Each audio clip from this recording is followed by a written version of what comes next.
in a video. Next day, let's jump into it, Alexander. I am going to read you an excerpt from an article from M.K. Badrakumar, who's an Indian diplomat, an excellent journalist, an excellent analyst.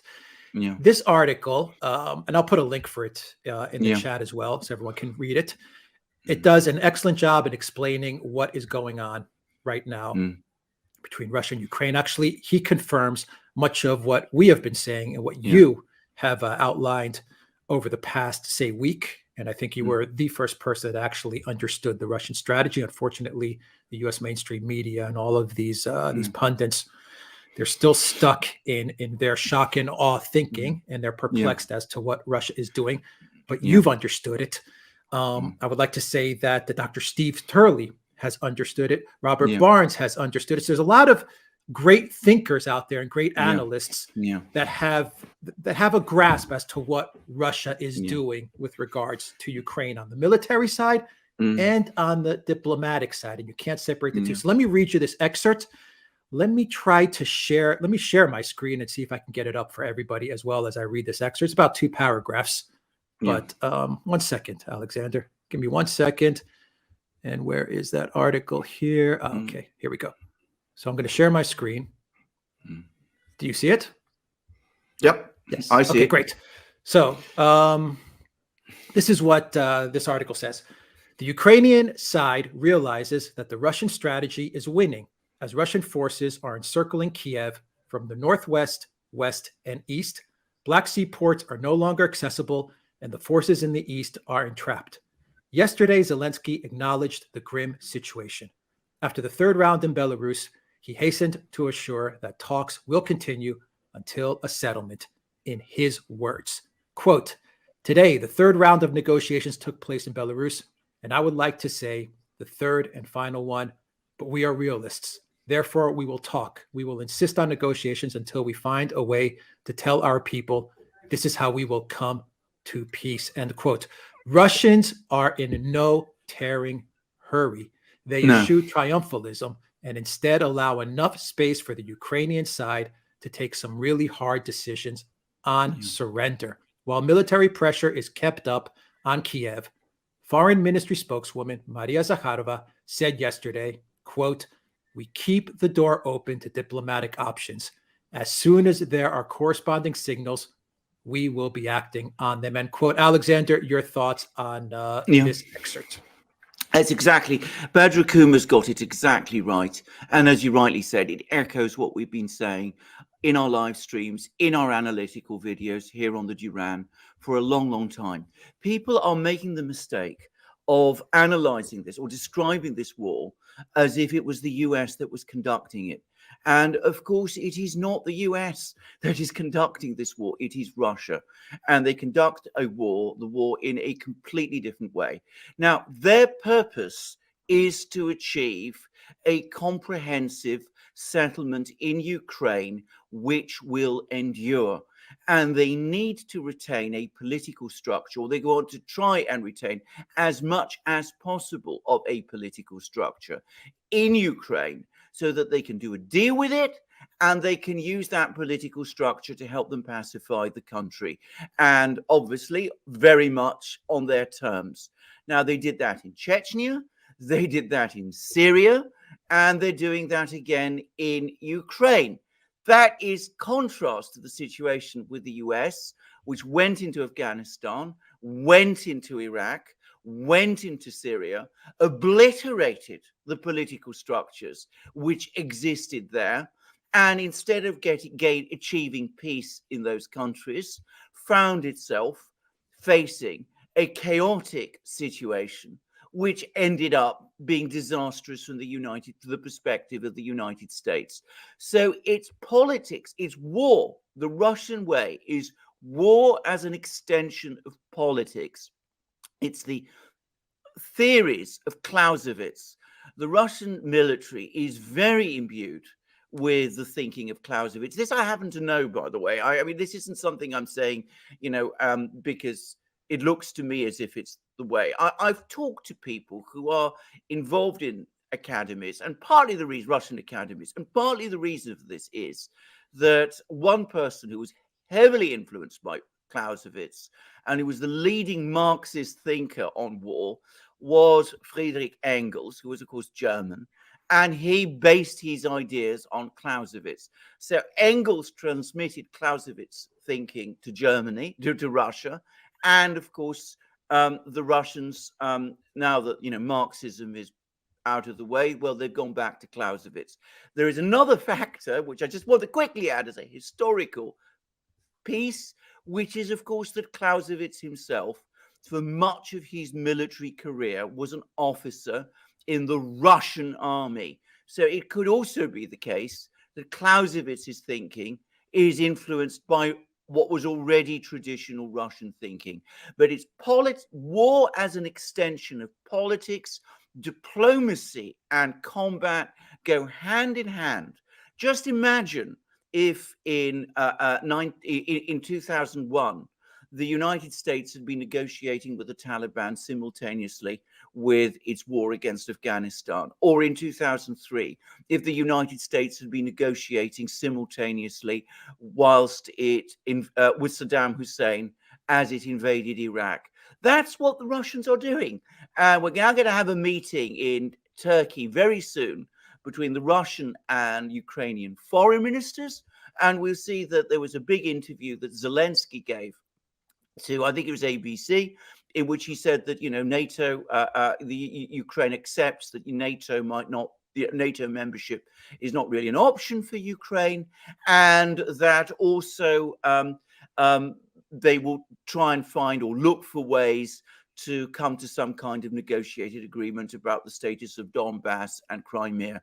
Can I say you mustn't place any reliance at all on what Zelensky says. Zelensky says lots of things every day. He says sometimes very belligerent things. Sometimes he says very conciliatory things. But the very fact that he's talking about these things at all suggests, perhaps, gives some indication of the way things are moving on the ground. And the fact that we've had humanitarian corridors being established, which again, let me stress, was a Russian initiative. It was, it was, again, the media in the West is not reporting this correctly. So the Russians who originally proposed the setting up of humanitarian corridors, just as they did in Syria. By the way, it seems they did the same thing in Chechnya as well. So the Ukrainians have eventually, very grudgingly, come round to this idea. So eventually, sooner or later, they will come round to the political conditions as well. So you will have a month, 2 months, who knows, of war, but not perhaps as intense as some of the wars that US fights. But then you will have peace. Whereas what the US does is you have 3-4 weeks, 2 months maybe of war, and then peace doesn't come. You have more war still, and that goes on for years, and there's never any kind of real resolution until the US eventually leaves and chaos is left behind. So that's the difference. Excellent. And that's an excellent summary, Alexander. Lady Cosmica, is that you, Cosmic Rain, moderating? Yeah. It's good to have you here. And let's switch gears and let's talk about Biden's speech. And the EU speech, Timmermans as well, who talked about the EU becoming energy independent in a year, and Biden, banning all Russian energy. And let's talk about that. And for that, Alexander, we have you, and we also have a special guest, Tom. I am going to bring you in, Mr. Tom Luongo. This is the first time we meet, by the way, but I know you absolutely, and a great pleasure to have you on the your mic, Tom. Your mic. We can't hear you. We can't hear you. We can't hear you. Tom, we can't hear you. Oh, good morning. Sorry, I had myself on mute so that I didn't screw up your thing. Alex, I'm putting you on notice, dude. I've been trying to get you on my podcast for months now. I'm shaming you publicly. You need to come on so we can, you and I can just have a sit down and have a chat whenever you can get a chance. So, but I'm glad. Thank you for the invite as always. And it's enjoyed to have you on the duran. It's great to have you on here. Real quick before you guys, both of you guys, get into the economics of all of this. Tom, where can people find you? How can they reach out to you? Sure. You can follow me on my blog at tomluongo.me, which is named Gold, Goats, and Guns. You can follow me on Twitter at TFL1728. I've got an Odyssey channel now as well, and I've deprecated my YouTube channel, as well as I do have a Telegram channel, but it's mostly for people to sit and chat, and for me to throw stuff out there. I'm a Telegram noob, so don't expect much. But there it is. If you need to get a hold of me, those are the ways you can do so. And of course, you can sign up for the Patreon over Patreon/GoatsAndGuns for the private reports and the private blog posts and the monthly investment newsletter. That's what I do. Yeah. So that's how I make my money, guys. Great. Well, let's jump into it. Alexander, Sure. Tom, the floor is yours. The title of this live is Biden and the EU dig a deeper hole. Is that accurate? How do you guys see things? I think it's completely accurate. Once upon a time, the governments saw their job as making lives easier and better for their people. These governments, if you can call the EU a government, I mean, they're doing the opposite. Putting it that way, Alex, is just hilarious, by the way. I just found it astonishing that they should be doing this thing. And bear in mind, just 2 or 3 weeks ago, I was reading, briefings, White House briefings by senior anonymous officials talking about, how if the Russians started interrupting, oil and gas supplies, they would be weaponizing their energy flows. And we're doing it. We now have this situation where we're doing it to ourselves. It's the exact opposite. I mean, you cannot make this up. It is so weird, and it shows how completely disconnected from reality these people have become. Tom, you want to say something? Well, what I would say, Alex, when you said that, you opened with that statement, supposedly governments are there for the benefit of their people, and with the implication being that they're now not doing that at all. They're actually out of their way, going out of their way to predate their own people, right? And that's the way the EU is acting. And I've been saying for a long time that the whole policy from Europe and Davos has been regarding European energy has been to create a monopsony scenario as opposed to monopoly. And everybody knows what a monopoly is one single supplier. But a monopsony is the exact opposite of that, where there's one single buyer.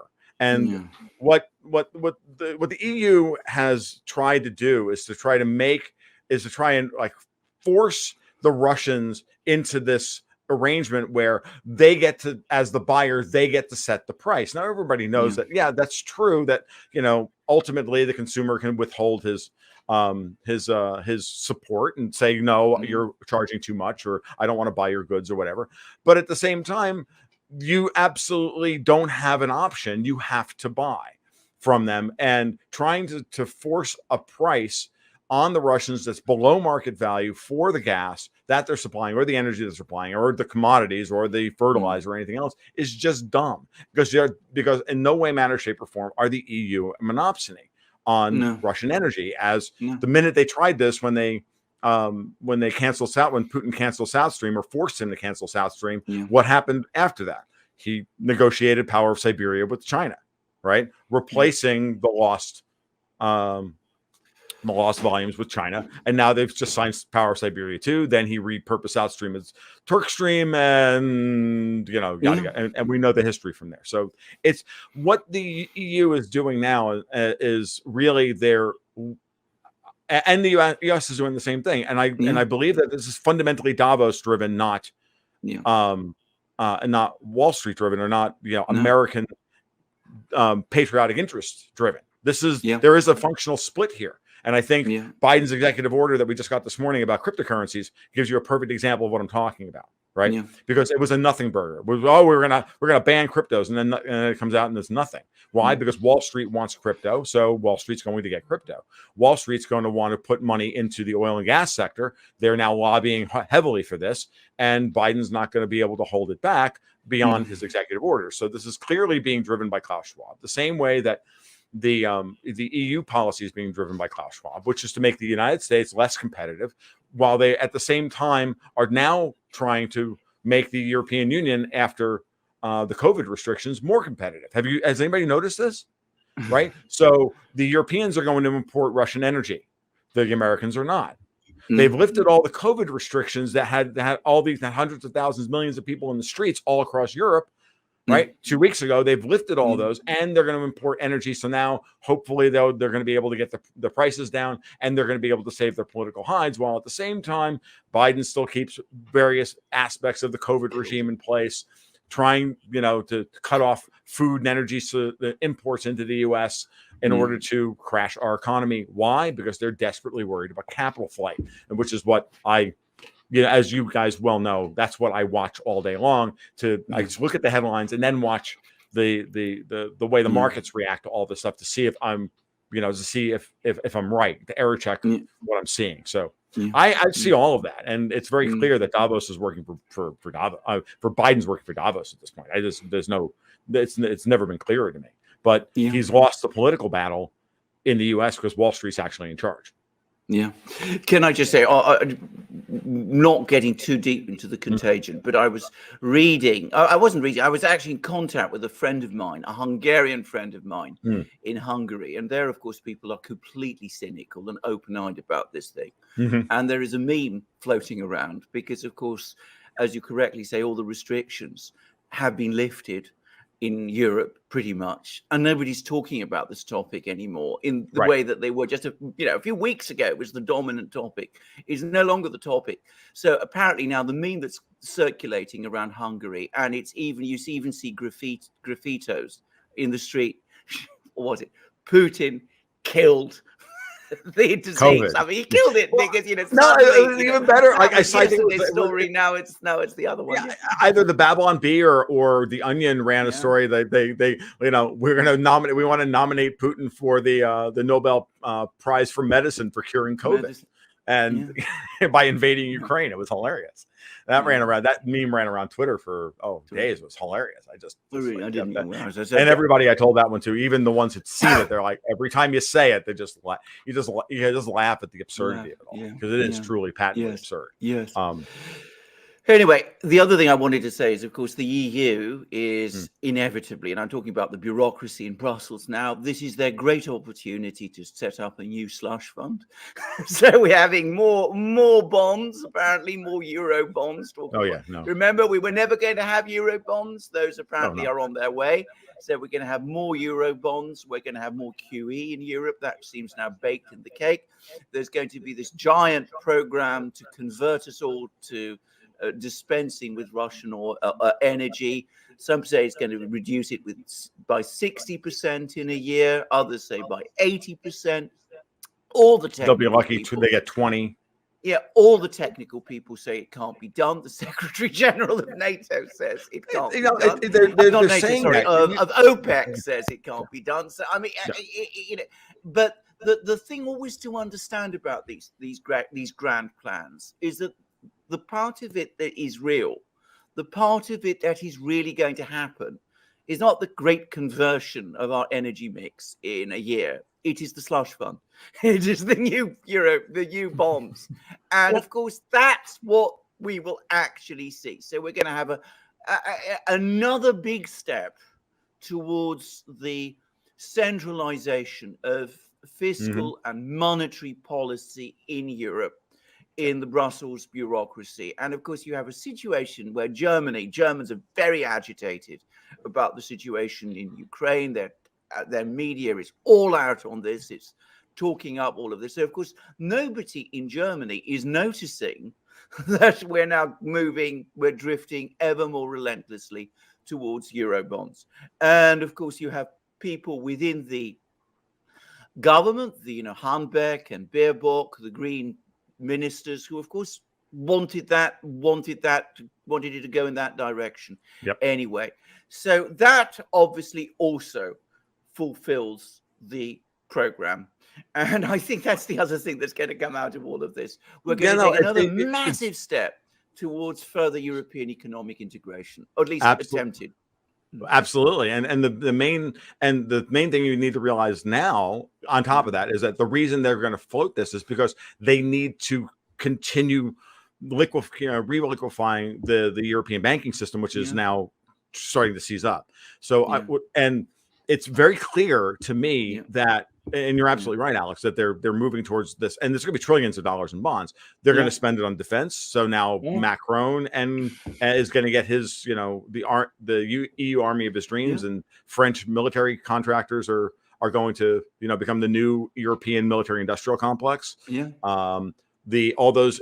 I'm firmly convinced that the German auto industry is going to be repurposed. The parts of it that are not repurposed for electric vehicles are going to be repurposed for building tanks. Yeah, exactly. I This agree. is coming. I completely. Like, I mean, that's the German automotive industry is a juggernaut, and they're going to have plenty of production over capacity, and they're going to be able to build tanks there. So this is all coming. But my question to them is, how are they going to pay for it? Because, they can't keep the euro trading at $1.09 or $1.85 under this scenario when the Fed is absolutely going to tighten next week, and everybody else is tightening at the same time. The Fed's going to tighten into this thing. And I said last week in a big article that I wrote, and I firmly believe this, the European Union is, and I think you and I talked about it on Sunday when we were on with Crypto Rich, right? That the EU is caught between, the Wall Street on the one side and the Russian army on the other.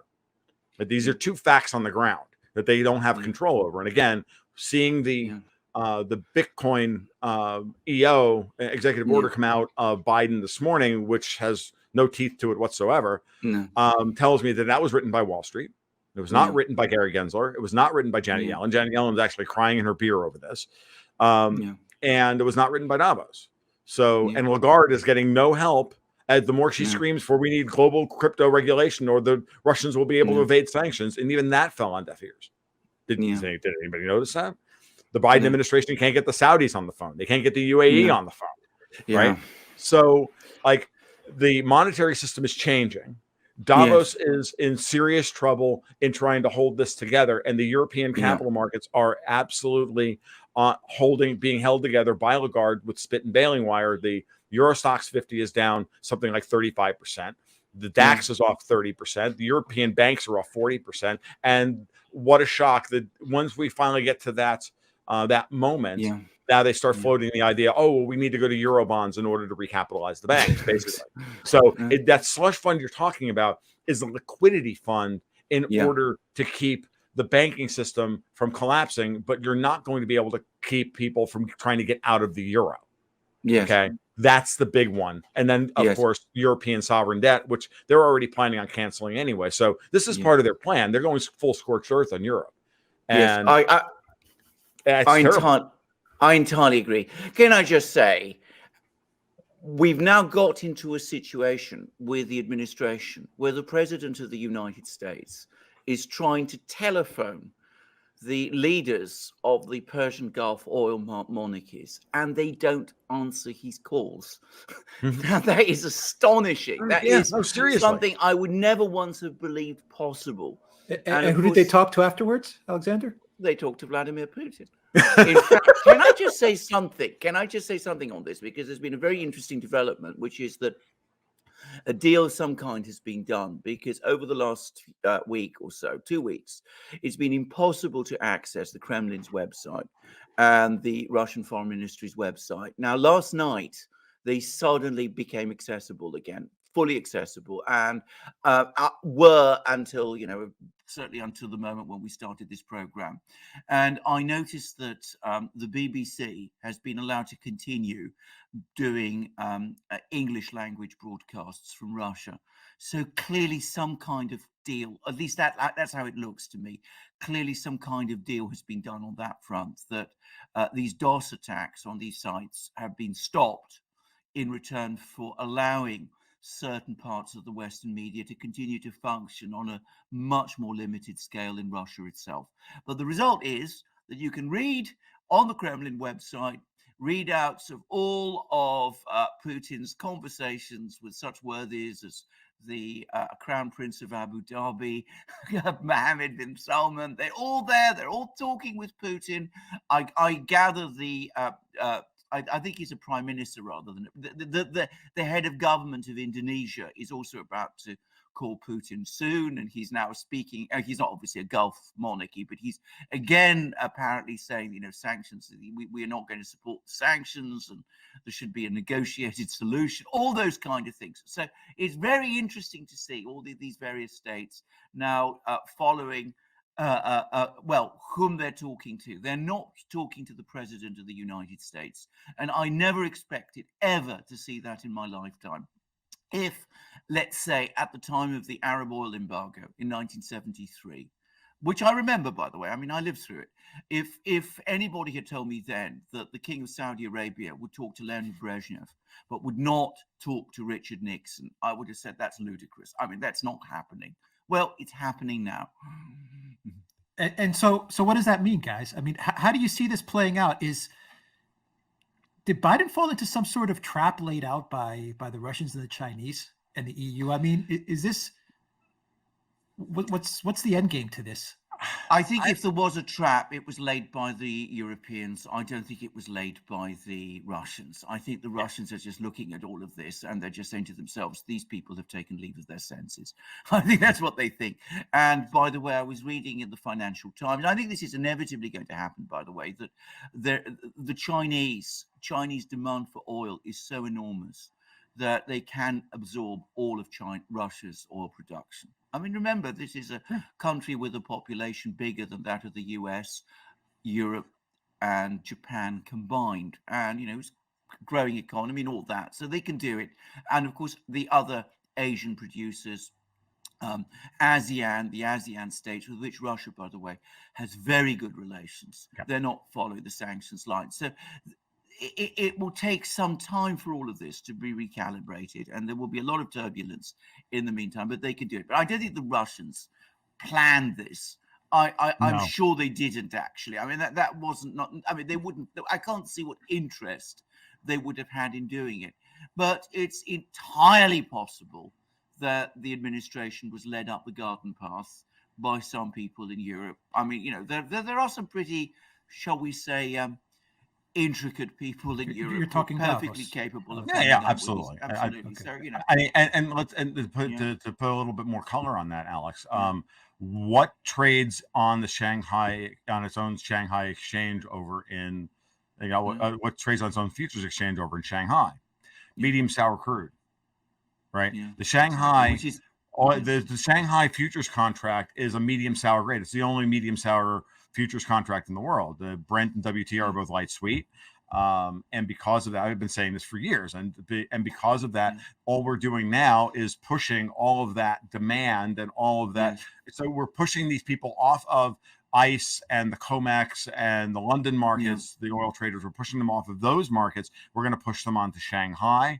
And Russian oil is finally going to get priced not at a discount to Brent like it always is, but at its own honest clearing price, because the Shanghai medium sour contract is closer in specification to what the Russians actually produce, to Russian euro trade. And so this is a very, very important key point to understand, that we're seeing the financial architecture of the world shift east. Last night on my live stream, I went over the list of countries that the Russians now consider unfriendly actors. Did you notice the people who were on that list that were not on that list? The people that were not on that list, all of ASEAN, right? All the ASEAN countries. But the big one is Turkey. Turkey. Did anybody notice that Turkey wasn't on the list? Of course. And why wasn't Turkey on the list? Because Erdogan came out yesterday and said, hey, we can do trade with the Russians in whatever currency they want, including gold. Okay.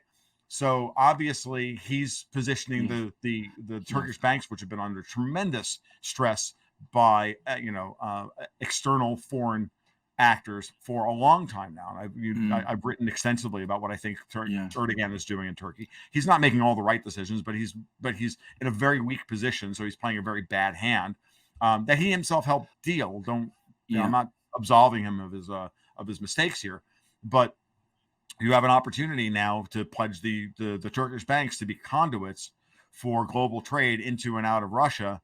And it's not going to be very particularly easy for the U.S. or anybody else to sanction them.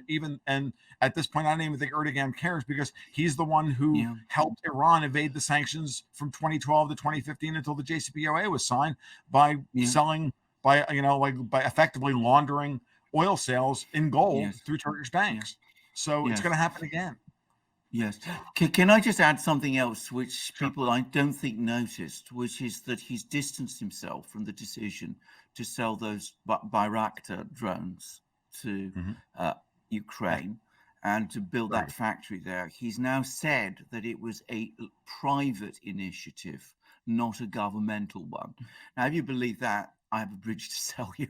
Of course, it was a governmental initiative. I mean, it's inconceivable that Erdogan didn't give the green light to it. And in fact, if you just dial back a couple of weeks, you'll find that he was fulsome in talking about military cooperation with Ukraine. But I mean, he's now had to make a decision as to which side of the fence he's going to come down. And he's not really had any choice. So he's come down on the side of working with the Russians and distancing himself from the Ukrainians, even as he sets up this meeting between Lavrov and the Ukrainian Foreign Minister Kuleba, which is happening in Turkey. Kuleba, by the way, is totally incompetent and very, very hard line. So it's not going to be an easy meeting, to put it mildly. And Kuleba has missed opportunities to meet with Lavrov on many occasions. So it's going to be a difficult meeting, but it is happening now. And it's Erdogan who's arranged it. And it's definitely a step, going back to the points we made at the start of the program, towards a proper, a further step in the negotiation process, which will lead eventually to the conclusion of this war. Right. Alexander, Tom, can you guys address Biden's speech that he gave in the banning of Russian energy, what that means for Americans, their daily life, what it means for Americans 6 months, a year, 2 years down the line. And then sure. Can you address Franz Timmermans' statement yesterday where he said that the EU will be energy independent in a year, and what that means for European citizens? Is it possible? Can it be done? How are Europeans gonna get by? And what if Russia does decide to shut everything down to Europe? Well, I'll leave Biden to Tom. I'll just talk about Tindemans. It's ludicrous. It's fantastic. It has no basis in reality. And it's already been torpedoed by the Germans this morning with Habeck and the environment minister, I can't remember, I think they're all Greens, coming out and saying that no, Germany will not reopen its nuclear power stations. So, I mean, the whole idea is ludicrous. It's a fantasy. The only big question for me about it is, does Tindemans believe it? And perhaps he's deluded enough to do so. But the idea that you can change the entire direction of energy policy, the entire structure of energy in a continent as complex and as big as Europe in a year, it can't be done. I mean, it begs the question about what these people are smoking. That's all I can say about that. Yeah, because whatever they're smoking, Alex, I want some.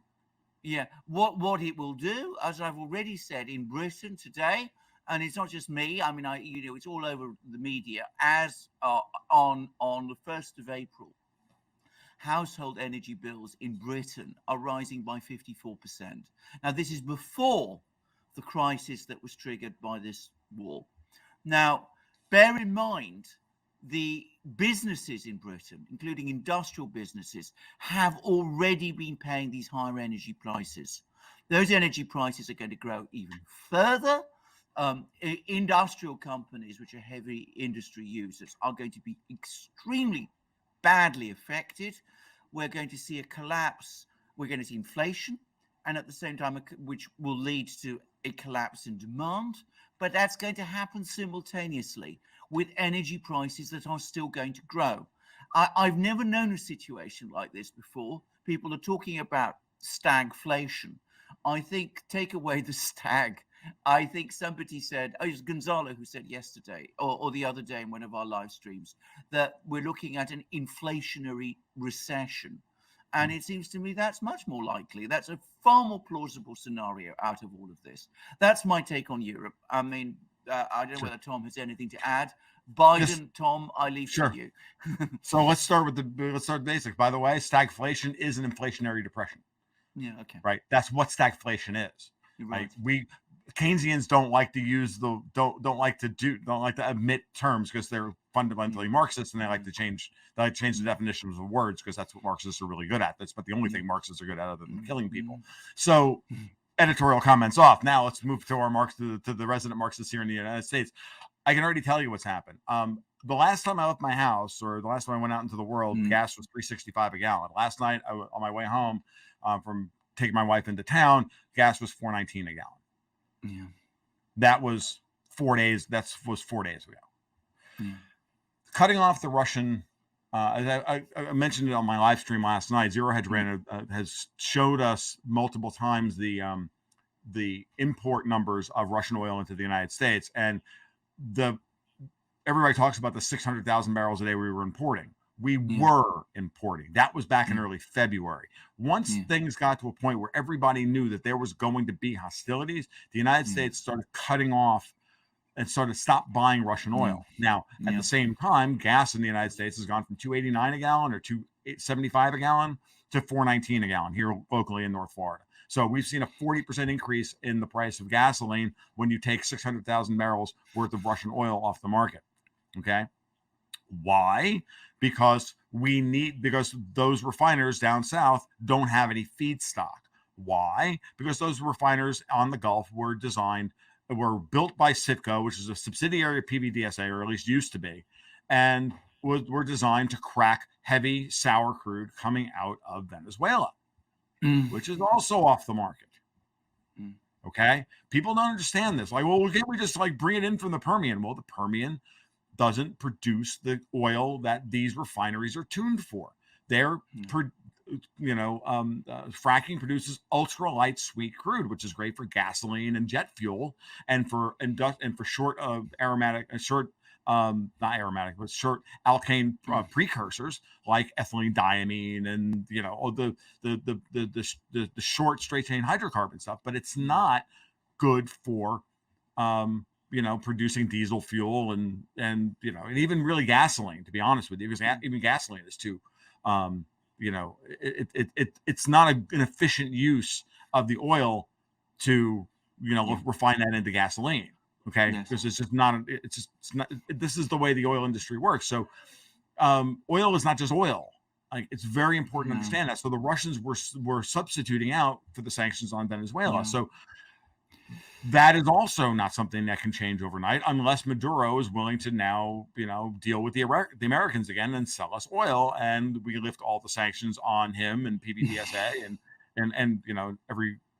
everybody else involved in the process, right? Did you say Maduro or Guaido? Maduro, not the Venezuelan Obama. Let's look at that guy and tell me that he's not the Venezuelan version of Barack Obama. So no, absolutely. There and it looks like early, at least from what the American side of things, Maduro is willing to talk to us. Now, what price is he going to extract from us to bring that oil back onto the market? Okay, come on, it's going to be and how much egg how much egg are we going to have on our face and everything else? And at the same time, we've got Pete Buttigieg out there saying if you don't like the prices of gas, or you can buy an electric car. Like, it doesn't matter. We're not tuned. Energy is energy. Like, these people don't understand energy is energy. So for the rest of the year, we're going to have an inflationary depression, otherwise known as stagflation, here in the United States as well.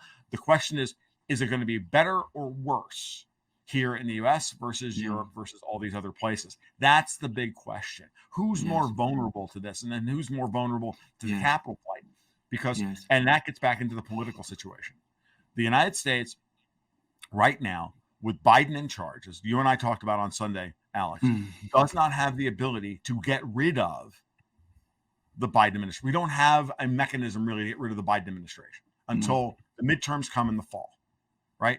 Because at that point, a different party can take over Congress. We can get rid of the president, vice president, and the new Speaker of the House can ascend to the presidency. It's our only mechanism, other than rational Democrats taking control of the administration, and they're in short supply because who are the two dominant wings in the Democratic Party? Obama, who works for Davos, and Hillary Clinton, who works for Davos. They're just two sides of the same coin. And there is nobody within the Democratic Party leadership to step into the political vacuum and say, okay, let's get rid of Biden, let's get rid of Harris, and put somebody rational in who will start changing policy now. So this is why the fight really isn't in the US. The fight is between the administration, which is clearly working for other foreign factors, and Wall Street, who is sitting on their puppets within Congress to stop any more terrible legislation from getting through. And this is why I've been focused on the domestic situation on Capitol Hill, what can get through and what can't get through. And that's why it's so very important to be watching that for the last 9 months, because if without that, the situation in the United States would be dire, and we would be headed towards civil war within 2 years. The fact that we're not likely to hit that now because Wall Street has told Klaus Schwab to go, stop it. And I'm dead serious. It's very clear. That's what I see. Can I just add one very quick little point, which is, of course, that I understand that, I'm not an oil specialist, but I understand that heavier oils are the oils that are used principally in making diesel fuel. I believe that is correct. Now, yes, far more household cars in Europe, especially in Germany, drive on diesel than in the United States. Obviously, if you're talking about trucks and lorries, they all use diesel. But in Europe, it's much more common to have a diesel-powered car. So if you're going to start having problems getting heavy oils, those cars, of course, are not going to be easy to continue operating. Now, of course, going back to a point that Tom was making, what does use diesel engines? It's also used tanks. They're also used by tanks. Just saying. Yeah, they're used by tanks. Well, here's something else to put into your calculus, and something that my partner Dexter White and I did a podcast on a couple of months ago, back in November or December, which is the global urea market is a mess, and all modern diesels today, for emissions purposes, use urea to clean the exhaust, and they use it by the gallon. And if you can't get, and that's including now even farm equipment, and whatnot. So you have, and then there's different degrees of diesel fuel as well. There's heavy number 2. There's I used to work in the oil industry, at least, so I know what I'm, so number 1 fuel is gasoline. Number 2 fuel is diesel fuel. There's 2A and 2B. Heavy slash, like kerosene is 2A. Diesel fuel is 2B. And then there's 3, 4, and 5. And then 6 is basically crude oil. Number 5 fuel is, home heating oil is like number 4 fuel. And then number 5 fuel is generally used by like the small ships and whatnot. But I mean, honestly, like, crude oil tankers, they just burn freaking crude oil, because that's the most energy dense of all. Because the lower the number, the lower the BTUs per gallon, right? Because you're going to lighter and lighter grades you're going to the lighter hydrocarbons, right? You're going, ethane doesn't have nearly the amount of energy per mole. Being a chemist, I get to pull this out now. Doesn't have nearly the energy per mole that dodecane has, or C20 has. It's a carbon 20 chain. Much more energy stored in a C20 wax than there is in ethane or methane, right? Or propane. So propane has more than methane. Again, the higher the longer the C chain, the more energy there is, right? So, the important, I know, a little bit in the weeds, but I love to remind people of how that oil is just not oil, right? It's very important to understand this, because most people in Congress don't understand this. So the diesel fuel market is a mess all around the world now, because urea exports are shutting down all around the world. And urea is also an important component for nitrogen fertilizer. So now we have a double stress on the urea system, just the same way that we have a double stress on the corn industry, because we blend 10% of our on-road gasoline with corn-based ethanol, which is also just dumb. So I'm expecting to see that reverse as well after the midterms in the fall in the United States. Now that I just think about it, just popped into my head, you're going to start to see gasoline. The corn's going to be too expensive to blend into gasoline. And the whole RINs system for buying credits, basically they're basically corn ethanol carbon credits, blending credits that we have. We have a system here in the U.S. I don't know if you guys know about this. It's called RINs. You can look this up. And they have and refiners have to buy these they're no different than carbon credits. Buy them in order to either offset or pay a fine if they can't blend in 10%. Ethanol or not. And that also creates a system. That market will create tremendous whipsaws in the chain in the price of gasoline at the pump, because of what the refiners have, how the refiners have to deal with buying